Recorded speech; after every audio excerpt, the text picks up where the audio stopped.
A história do apóstolo André, irmão de Pedro, é uma narrativa inspiradora que pastores e líderes cristãos frequentemente destacam em seus ensinamentos. Vamos explorar como ele foi escolhido, sua caminhada com Jesus e os principais acontecimentos de sua vida, sob a perspectiva pastoral e teológica. André era pescador, assim como seu irmão Pedro, e trabalhava no mar da Galileia. Ele foi um dos primeiros discípulos a ser chamado por Jesus, e seu chamado é relatado em dois momentos distintos nos evangelhos. No Evangelho de João 1:35-42, André era inicialmente discípulo de João Batista, o profeta que preparou o caminho para Jesus. Quando João Batista apontou Jesus como o Cordeiro de Deus, André e outro discípulo, provavelmente João, o apóstolo, seguiram Jesus. André passou um dia com Jesus e, convencido de que ele era o Messias, foi imediatamente contar a seu irmão Pedro: "Achamos o Messias." Ele levou Pedro até Jesus, demonstrando seu desejo de compartilhar a boa notícia. No Evangelho de Mateus 4:18-20, Jesus chamou André e Pedro enquanto eles estavam pescando.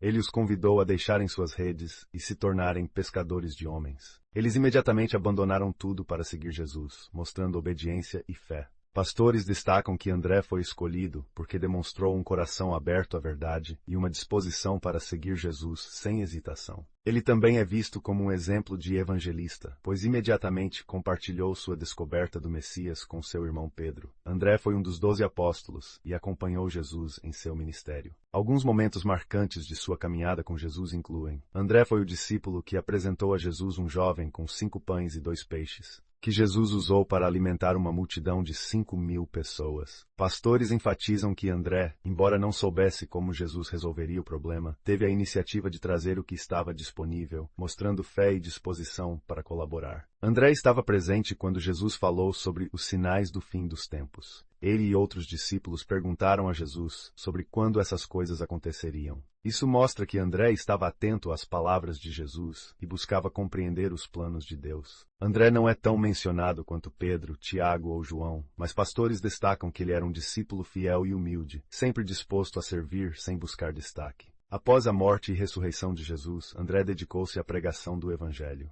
Segundo a tradição cristã, André pregou em várias regiões, incluindo a Grécia, a Ásia Menor e a Sítia, atual Ucrânia e Rússia. Ele é considerado o fundador da igreja em Bizâncio, Constantinopla, que mais tarde se tornou um centro do cristianismo ortodoxo. André foi martirizado em Patras, na Grécia. Ele foi crucificado em uma cruz em forma de X, conhecida como Cruz de Santo André, pois não se considerava digno de ser crucificado da mesma forma que Jesus. Pastores destacam que sua morte reflete sua dedicação total a Cristo, mesmo diante do sofrimento. Pastores e líderes cristãos extraem várias lições da vida de André. André imediatamente levou Pedro a Jesus, mostrando que devemos ser testemunhas ativas do Evangelho. No milagre dos pães e peixes, André trouxe o pouco que tinha, confiando que Jesus faria o resto. Isso ensina que devemos oferecer o que temos, mesmo que pareça insuficiente. André não buscou destaque, mas serviu fielmente. Ele é um exemplo de como os cristãos devem viver com humildade. Seu martírio mostra que seguir Jesus pode exigir sacrifícios, mas a recompensa eterna vale a pena. André foi um discípulo fiel, humilde e dedicado. Sua vida nos ensina a importância de seguir Jesus com fé, compartilhar o Evangelho com os outros e servir com humildade.